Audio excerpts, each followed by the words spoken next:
If you watched some YouTube videos for some time regarding ThinkPads, you pretty much know about the durability and the reliability of them. This is my opinion on the 2007-2010 ThinkPads of the Core 2 Duo era.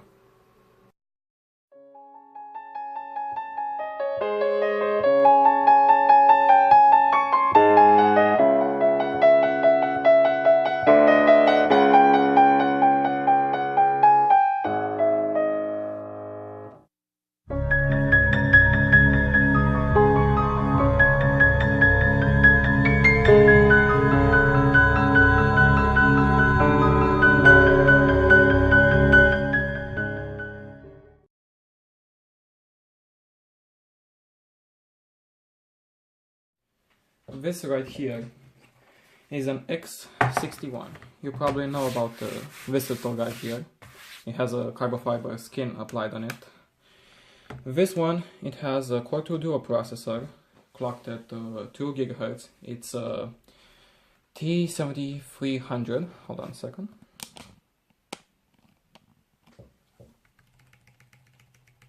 Well, the screen doesn't get any brighter than this. This is a problem of it.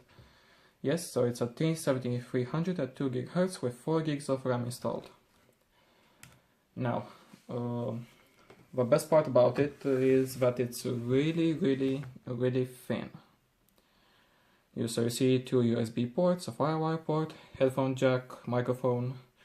This is a cover for the hard drive, although this one has an SSD, modem, and the power jack, and a Kensington lock. This one has an extended 9-cell battery. Sorry about that. Here is the cooling vent, another USB port, a VGA port, Ethernet port, a PC card slot, and this is a blank. Yes, this is a blank. It's an SD card slot here. This guy right here has dual booted Windows 8 and Windows 7. It also has a fingerprint reader right here. Hold on a second. It's kind of hard to detect it sometimes. Well, more times. Hold on a second.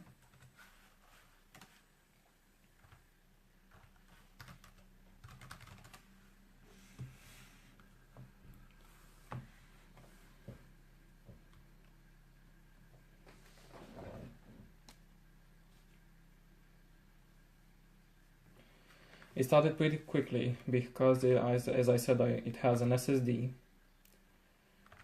Hold on a second. It has a SanDisk 240 GB SSD, where it has Intel 965 graphics, which is nothing great. It barely runs anything at all. Although some DOS games, as a DOS machine, this is pretty great, actually. The battery life is pretty good. If applied on power saver, it can stay up for 6-7 hours easily. And hold on, let me boot to Windows 7 real quick, just to show you that the dual boot is working.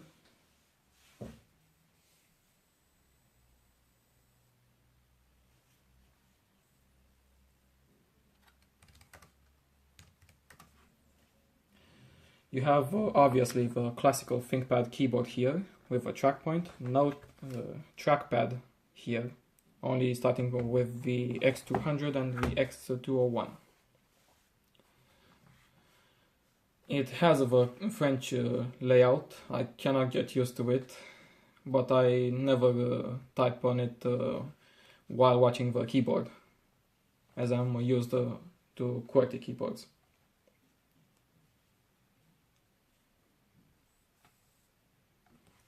Windows 7 does take some time to boot. Not very slow, but not very fast.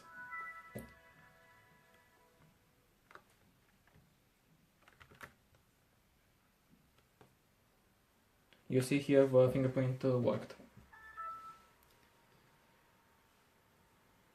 The temperatures on this specific model are not bad at all. The max is around 80 if applied with with stock fan speeds, although I do have installed TP fan control here, so I can set it to 7, which will bring it up to 4500 RPM, or to 64 to 5700 RPM, although I do not recommend this because the fan afterwards we have a pulsing effect. The TP fan control does state in the settings that it does do that. Something else, well, you buy an X61 for one specific thing at this time. For typewriting, essentially. This is a test on the ThinkPad. My typing is awful today. Sorry about that. ThinkPad X61. So it does do basic tasks very good. YouTube does work fine on 720p at 60 fps. 1080p is kind of pushing it. It's great for media consumption, word processing, and slightly gaming. DOS applications work very well on this. There is one accessory which is great on the ThinkPad X61, and I'll show you this one right now. One sec.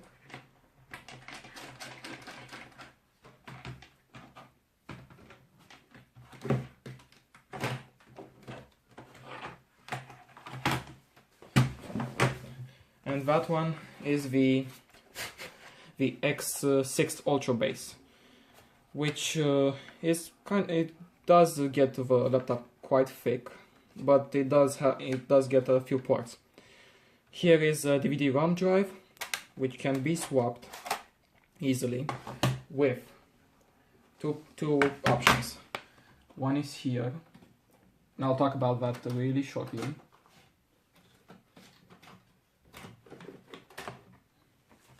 With a hard drive, and you pop it in here. It does use IDE port, a specific IBM one. Here, take a look at this, just so you know. Because standard IDE caddies will not work with this. I will unplug the hard drive now, since I don't want to seek it a bit slow. And I'll put the DVD drive.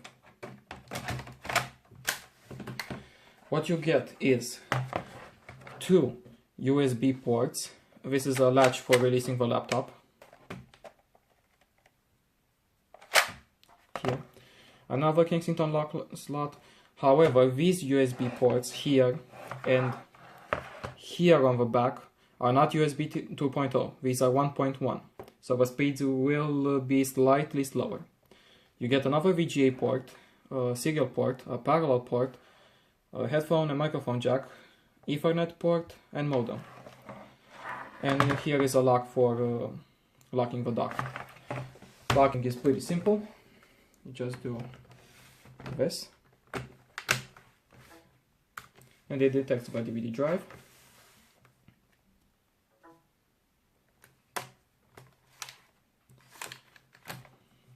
Really easy. For unmounting, you have a small button here, and afterwards you can unplug it. You can also do this from Windows.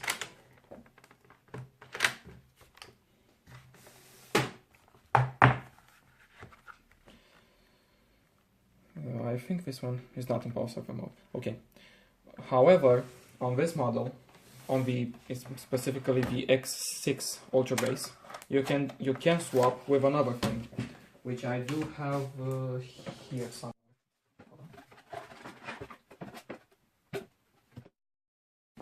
With a battery. And the battery is pretty good. It I think stock lasted around 2 hours.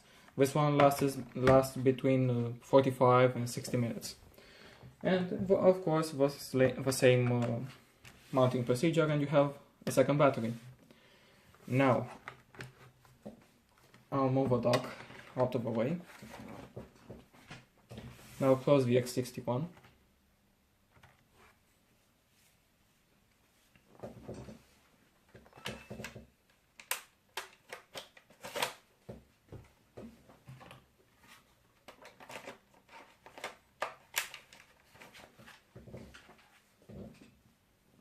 Okay, it's closed.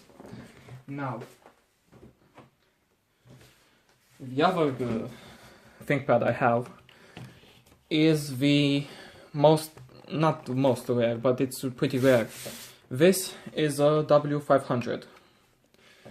This is a big boy. Similar to the T61 with 15.4 inch screen. This one has a 1920 by 1200 display resolution. It has a Core 2 Duo. It had, well, a Core 2 Duo T7600. This one actually has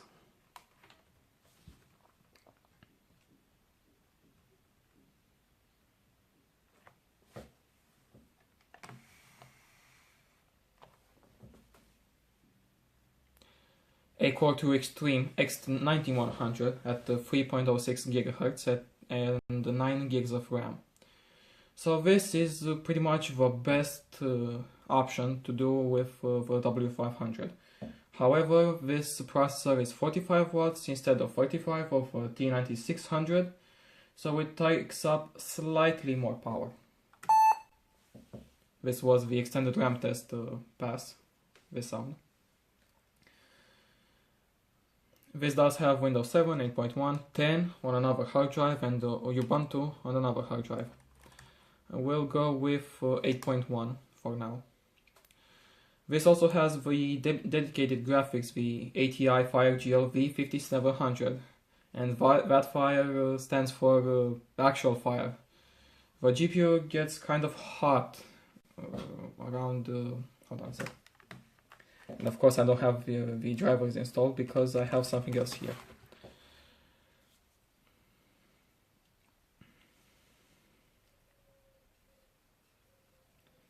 Yes, this is not the actual resolution of the display because I have something else. Hold on a second. Oh, the driver is installed automatically. Great. Now, I'll push the brightness to the max as it still starts to install the drivers. So, this one also has the Ultra Bay for a DVD drive or a hard drive. So you can have 2 hard drives or an SSD or anything you like. And also the battery is compatible as well with the W500. I'll put the hard drive now. The battery life is still pretty slim, although this one does have the 9-cell battery. And talking of the battery, I'll talk about the ports as well. Here is the SSD slot or the hard drive slot, the DVD drive or well the Ultra Bay drive. This also has a fingerprint reader and it's much faster than the one of the X61. Here are the SD card slot, headphone and microphone jack, a wireless switch which the X61 also has, although it's pretty recessed. It's here.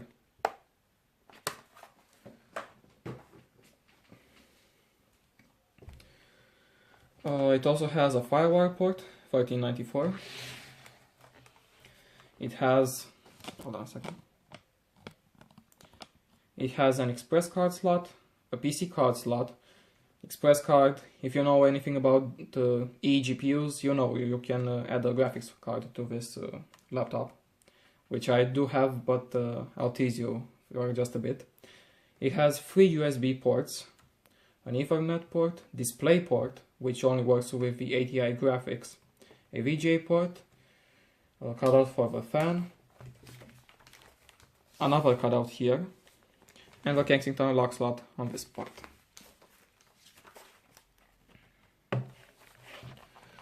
This model is also equipped with a 3G wireless card, an 35071 one. So we do have some mobile broadband if we want.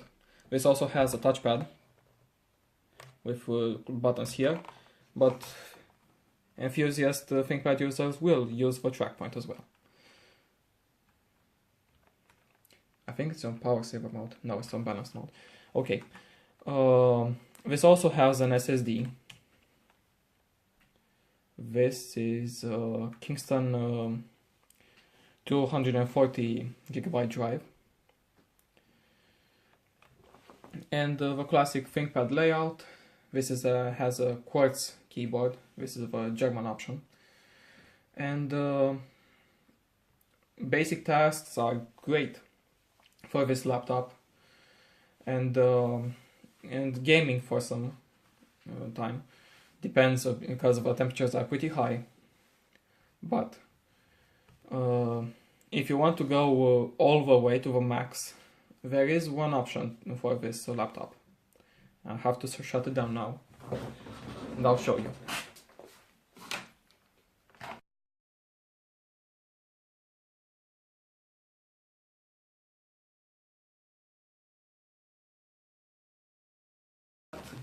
It is compatible with the ThinkPad Advanced Dock. And if you know anything about the ThinkPad Advanced Dock, it has another hard drive slot here, which is still ID, so I can put my hard drive here.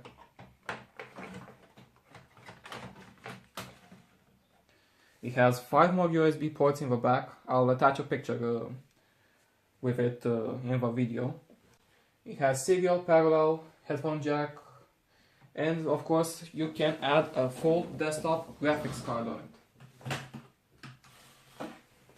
This specific model has an R7 240, a Sapphire edition, which has 1 GB of GDDR5 memory, clocked around 800 MHz. Now, the graphics card is not the greatest. The speeds are not PCI 16X or modern systems, it is 1X. So it's a slight sacrifice. It runs somewhere like an AGP card, but slightly faster. It's PCI 1X. I'll start the computer now. The only problem is the mic will get the sound, because the sound of it is kind of like a server. If you know what a server sounds like, this is the actual sound of it. It has, in total, 1 fan on the ThinkPad, 1 fan in the dock for the power supply, 1 for the graphics card, and it's another one next to the graphics card. I'll turn on the laptop.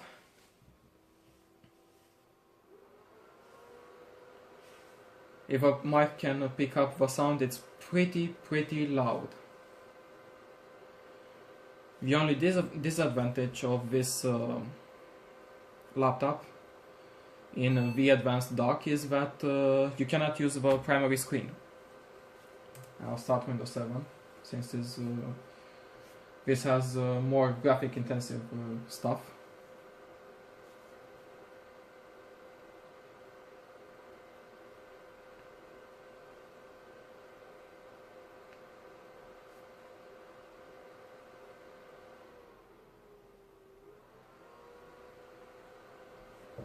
I'll use the fingerprint sensor now, which works very quick.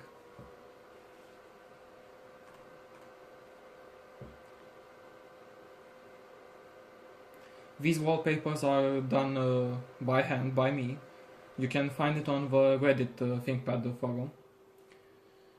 I'll post a link to them in the description. And now let's go to Device Manager.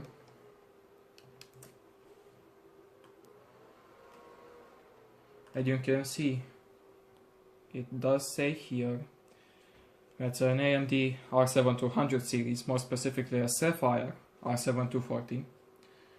And the processor is detected as X9100 at 3 GHz. I'll open System.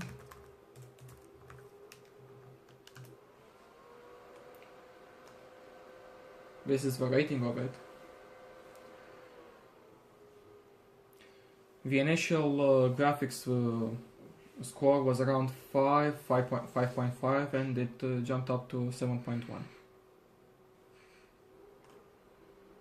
Now, what does that mean with the advanced dock? Well, the games will run pretty good. Not the newest games, not at all, but just so I can give you a reference, Mass Effect 3, instead of 720p with dedicated graphics, ran at 720p, and now it runs at 1080p. Crysis, which, as you know from the memes, can it run Crysis? On the switchable graphics on the ThinkPad integrated, it ran at 720p with a mix of low and medium settings. Now it does run at 720p at max settings, at around 30-35 FPS. I haven't tested something else. Obviously, older games will run amazing on it. And what can I say about the thermals? Now the CPU runs at around, let me check, the TP fan control is much more precise. Let me focus. It runs at around 50-51 degrees Celsius. With a T9600 it ran quite lower, around 45, something like that. However, in max settings in gaming, the processor runs at around 70 to 75 degrees Celsius. This is not Fahrenheit. And the graphics card can go up to 88. I got 88 max at Crysis. This is because the airflow inside the dock is not great. This is the problem of it. You can underclock it, but obviously it will run slightly slower. Some of you which probably do have the X9100 processor from Intel will get some fluctuations on the CPU at some games. This can be solved with a throttle stop. The only settings you will have to change here in order to make the processor go at 3 GHz all of the time is this one, BD Pro Chat. And this actually helps the CPU stay at the max gigahertz all the time. Because first time I got this processor, it ran at around 1.6 to 3 gigahertz. This is the way to solve it. This is a quick overview of my ThinkPads of the Core 2 Duo era. I hope you liked this video, and if you like, please subscribe, like, and do all the fun stuff. Anyway guys, thank you very much for watching.